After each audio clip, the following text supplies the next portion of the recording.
Hapon nga adlaw Huwebes, pitsa 3 na bulan sang Pebrero tuig 2022. Anano ang mga balita kag isyu nga ton arang kadahon karon nga kaagahon.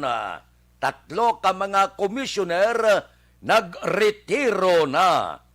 Ano ang ginbilin nga mga tinaga ni Commissioner Rowena Guanzon? Samtang isa ka senador ginhutek gid ni Guanzon kay Senate President Vicente Soto. Siling niya, amo ni ngalan niya. Ang taon ta kung ano ang reaksyon sang Senate President. 450 milyones na pain nga pundo para sa pagpatukod sang Bacolod City General Hospital. Ining aton mga balita kag isyu idulong sa aton sang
nakakontrobersyal nga komisyoner taga Negros Occidental, Rowena Guanzon.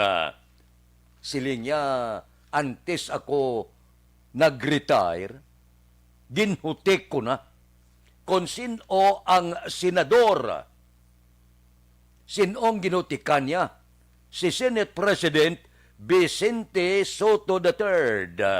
Suno kay Guanzon, pag-abot gidman kung agdahon siya sang Senate hearing, ibulgar man ang ngalan sini nga senador. So ambot silingon sa subong palang pipila palang ka mga personalidad ang nakakilala kung sino nga senador ang ginaligar nag-impluensya sa kay Commissioner Jaime Perolino sang Comelec suno sa ligasyon. Pero kabalo na ang Senate President.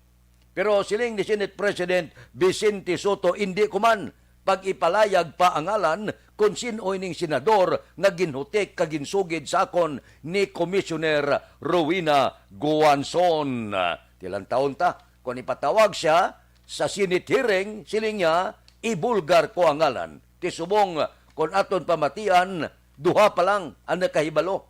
Si Commissioner Rowena Guanzon kag Senate President Vicente Soto, kung saan o mabuyagyag iningalan sang senador anganunta.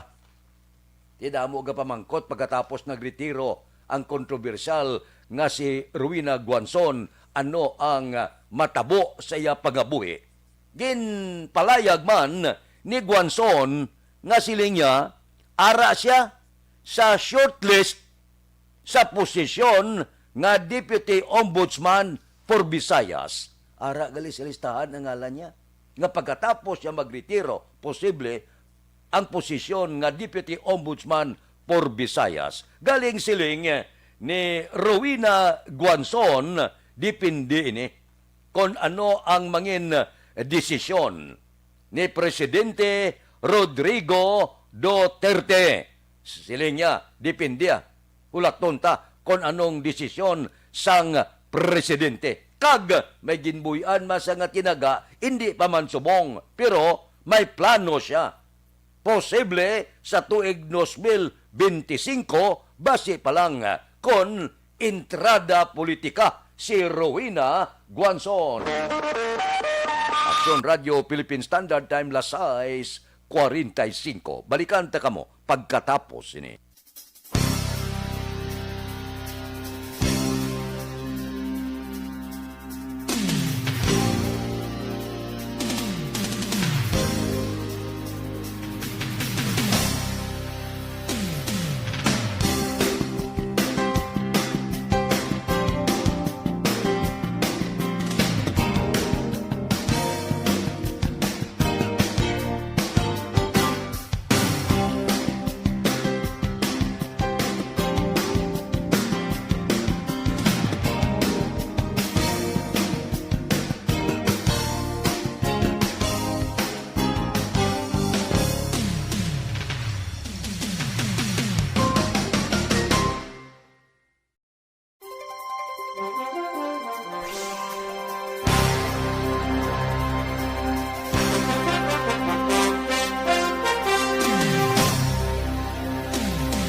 Bangod sa pamahog sing COVID-19 pandemic, madamo sing kompanya kag local government unit ang nagpatuman sang work from home sa ilang mga empleyado. Naga-work from home kung naka-close contact sa nagpositibo sa virus o kung mismo nagpositibo sa COVID-19. Madamo sang benepisyo ang mahatag sang work from home, pero hindi naton malikawan nga ma-bored kag ma-stress bangod sa sini nga setup sa masobra na isa ka tuig nga pagpakiaway sa COVID-19. Base sa pagtuon sa United Nations International Labour Organizations, nagatugas sing stress ang tuman niya pag-usar sa gadgets kangay sa cellphone kag computer. Gani, iyarin tila ng mga poslanong nga action tips sa mga nag-work from home. Una, mag-set up sa workspace sa mga balay sa tuyo nga makafocus sa imong trabaho.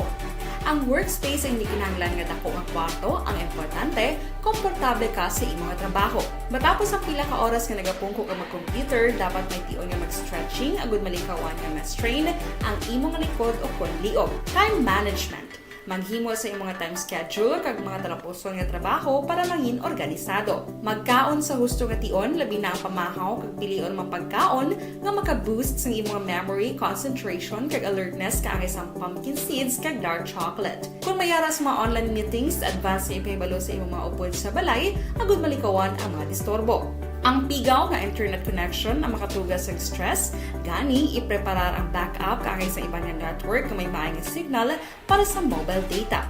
Take a few breaks. Ini sa tuyo nga hindi ma-drain ang imong brain, maghampang sa imong pet o kung magpumatit sa music. Sa tion nga may concern kag problema, ipabalo sa imong team leader o kung sa boss para masolusyonan.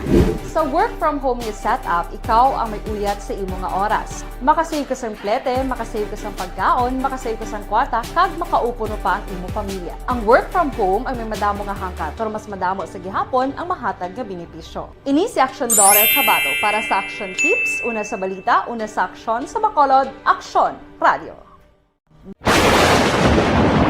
Ang elementary nga evacuation center na concern din baha man. Uy, kasi pinagamat-amat kumansaka ang tubig. Actually, ko po Hindi mo medyo mataas na ang tubig. So, ulat natin nga pasiwat nga ng traffic to or ng-traffic dito sa sunod. Ang continuous rain ang nag-sagbit sa factor sa pagsaka sa sining tubig sa subong.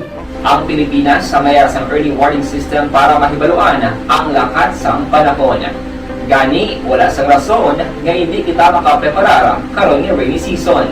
Yari ang pila ka mga action tips nga dapat mo may baluan. Kung nagapuyo sa lugar nga masabi ginabaha, mag-monitor sa balita para sa anunsyo sang pag-asa sa lakat sang panahon.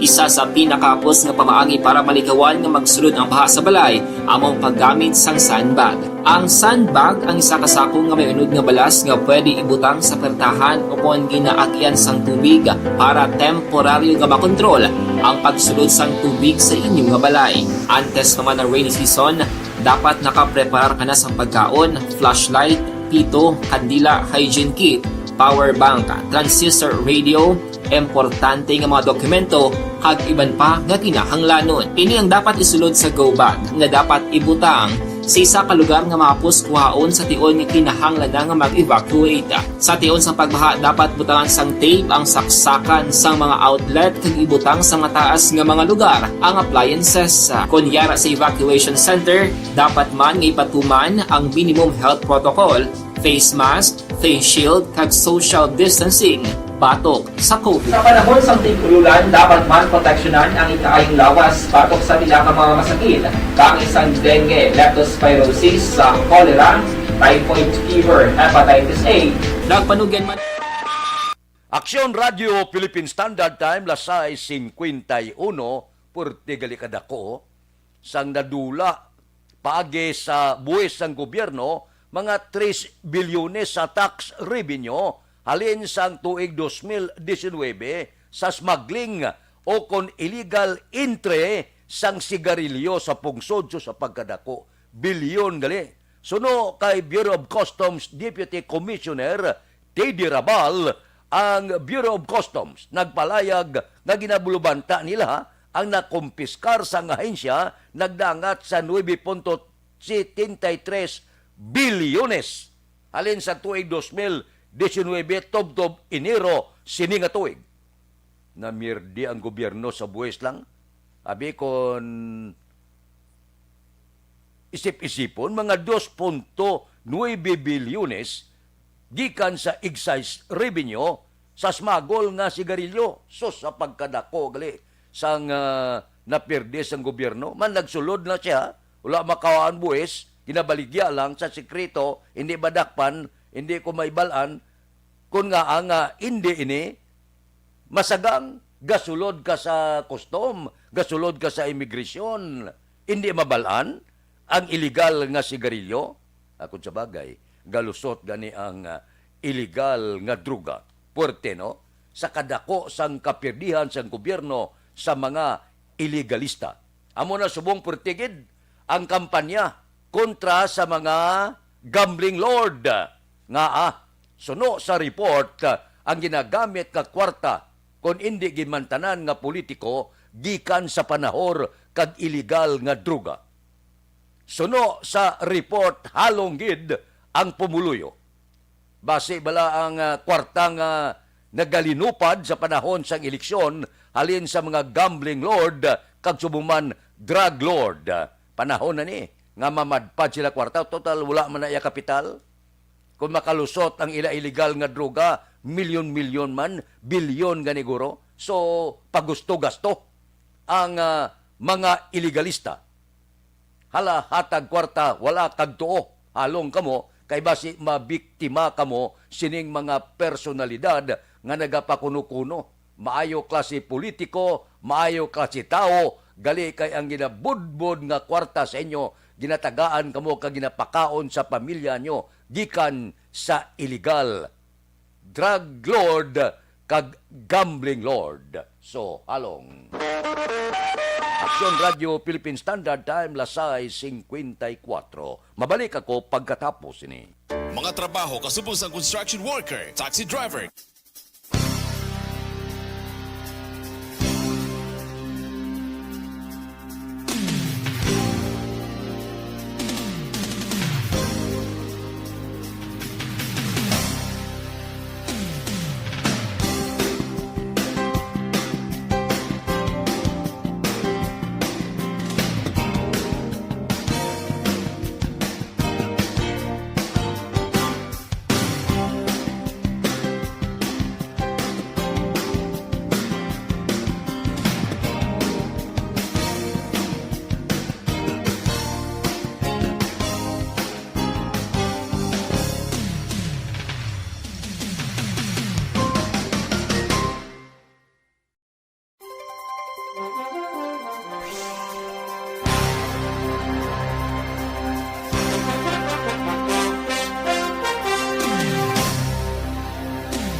Standard Time, lasay 59.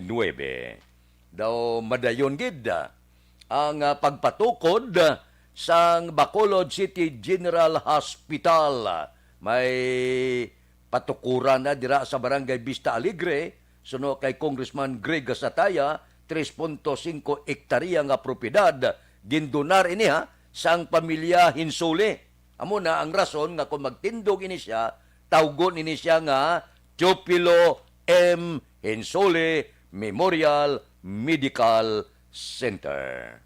Dumadayo na gid, no? Kay may ara na 450 milyon sa ginpain nga pundo halin sa gobyerno nasyonal, kag ang 200 milyones gikan ini sa kay Senador Juan Miguel Sobere. Natural mabulig siya kay taga Negros ini si Sobere. Hindi lang General Hospital ang tukuron dira man ibutang ang opisina sang City Health, birthing facilities, dialysis center kag mga laboratorio. Mayo ini para sa syudad sang Bacolod. Mayo nga proyekto.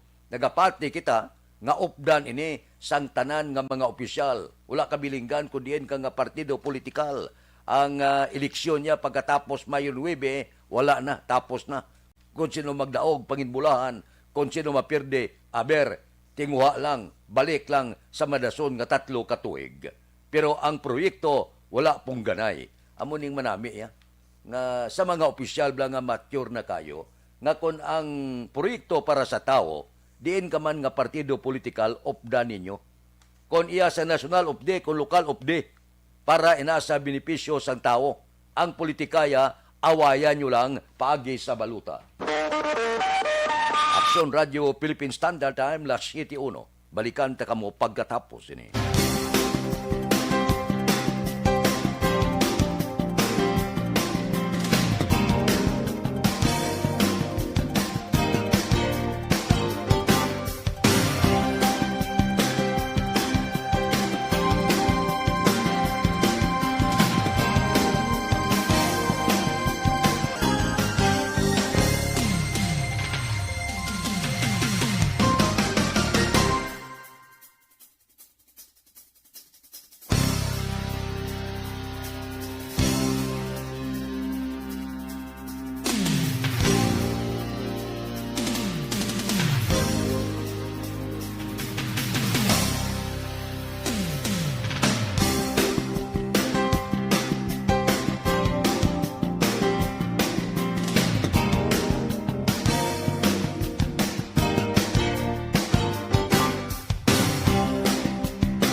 Bangod sa pamahog sing COVID-19 pandemic, madamo sing kompanya kag local government unit ang nagpatuman sang work from home sa ilang mga empleyado. Naga-work from home kung naka-close contact sa nagpositibo sa virus o kung mismo nagpositibo sa COVID-19. Madamo sang benepisyo ang mahatag sang work from home, pero hindi naton malikawan nga ma-bored kag ma-stress bangod sa sini nga setup sa masobra na isa ka tuig nga pagpakiaway sa COVID-19. Base sa pagtuon sa United Nations International Labour Organizations, nagatugas sing stress ang tuman niya pag-usas ng gadgets kangay sa cellphone kag computer.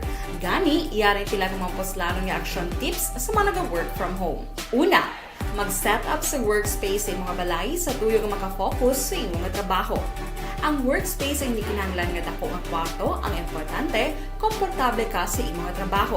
Matapos ang pila ka oras nga nagapungko ka mag-computer, dapat may tion nga mag-stretching agud malikawan nga ma-strain ang imong likod o konliog. Time management. Maghimo sa imong time schedule kag mga talapuson nga trabaho para maging organisado. Magkaon sa husto nga tion, labi na ang pamahaw kag pilion mang pagkaon nga maka-boost sa imong memory, concentration kag alertness kaangay sang pumpkin seeds kag dark chocolate. Kung mayaras mga online meetings, advance nga ipahibalo sa imong mga upod sa balay, agud malikawan ang mga disturbo.